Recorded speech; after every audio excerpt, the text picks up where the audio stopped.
तो जिससे हम पूजन कर ले, अनुष्ठान कर लें, साधना कर लें। मेरी जीजियों, मेरे जीजाओं, पूजन के बहुत विधान हैं। तो पूछा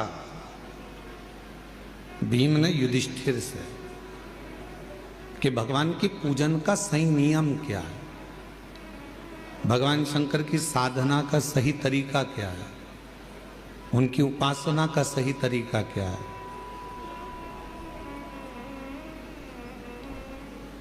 हम आपको बोलें कि शिव जी को एक लोटा जल चढ़ाओ, फिर ऐसा दूध चढ़ाना, फिर दूध के बाद जल चढ़ाना, जल के बाद फिर दही चढ़ाना, दही के बाद जल चढ़ाना, फिर आप मधु चढ़ाना, मधु के बाद फिर जल चढ़ाना, फिर आप शहद के बाद में घृत चढ़ाना, घृत के बाद फिर आप जल चढ़ाना, फिर आप शक्कर चढ़ाना, फिर उसके बाद जल चढ़ाना।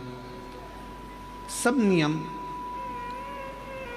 कोई ब्राह्मण देवता आएंगे, वो आपको एक नियम बनाएंगे कि इस तरह से पूजन करो। फिर कोई संत मिल जाएगा तो वो कहेगा कि इस तरह से पूजन करो।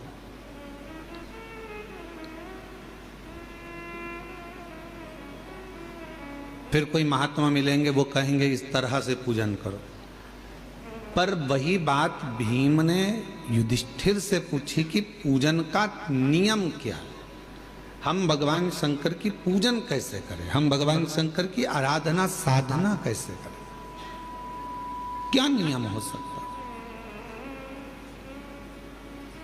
अब यहां जितनी माताएं बैठी हैं, हम एक एक को खड़ा करके पूछे हैं कि तुम बताओ कि शिव जी के पूजन का नियम क्या है, तो हम दामोदर प्रसाद जी से पूछेंगे, वो अलग नियम बताएंगे, उनके बेटे से पूछेंगे तो वो अलग नियम बताएंगे, बहू से पूछेंगे वो अलग नियम बताएंगे।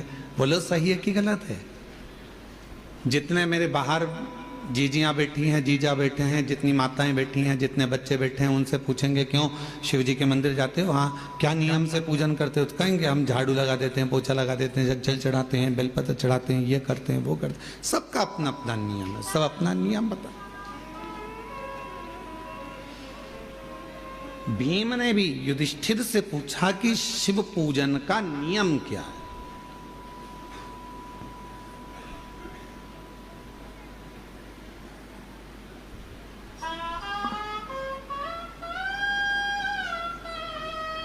जो युधिष्ठिर ने कहा महाभारत के वन पर्व में, वह आपके याद रहना चाहिए कि युधिष्ठिर से पूछा कि शिव पूजन का, शिव साधना का, शिव भजन का नियम क्या।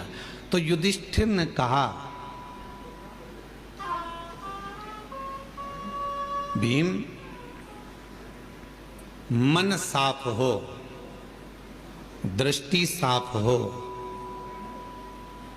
हृदय साफ हो, और तुम किसी भी तरह से शिव को एक लोटा जल चढ़ाओगे तो शिव स्वीकार कर लेगा। उसमें बड़ा नियम कर कर हम भगवान को नहीं पा सकते। बहुत बड़ी साधना कर कर कलिकाल, कलयुग में, इस घोर कलयुग में कौन नियम धारण करेगा, कौन कितने लंबे व्रत करेगा, कौन कितना साधना करेगा, बड़ा कठिन हो जाता। कौन नियम धारण कर सकता है, कौन साधना कर सकता है। इस घोर कलयुग में तो कोई बड़ा से बड़ा बाबा जोगी भी आकर कहे ना कि हम इतनी साधना करते हैं, तो शिव पुराण कहती है बड़ा मुश्किल है जी। तुलसी बाबा ने तो एक ही लाइन में सबको, पूरे को तुलसीदास बाबा ने एक ही लाइन में सबको समेट दिया, कलयुग केवल नाम आधारा, सुमर सुमर नर उतर ही पार।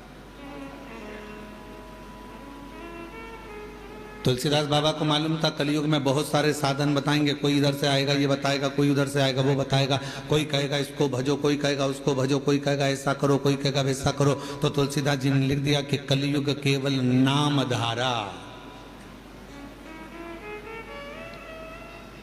और सुमर सुमर नर उतर ही पार। तुलसी बाबा ने कह दिया कि नाम की आधारशिला रखो, तुम राम भजो, कृष्ण भजो, शिव भजो, जगदम्बा भजो, दत्त भजो, तुम्हारी मर्जी पड़े वो भजो, पर भजो, तुम्हारा भगवान का मंत्र जाप, नाम जाप भजो, जपो।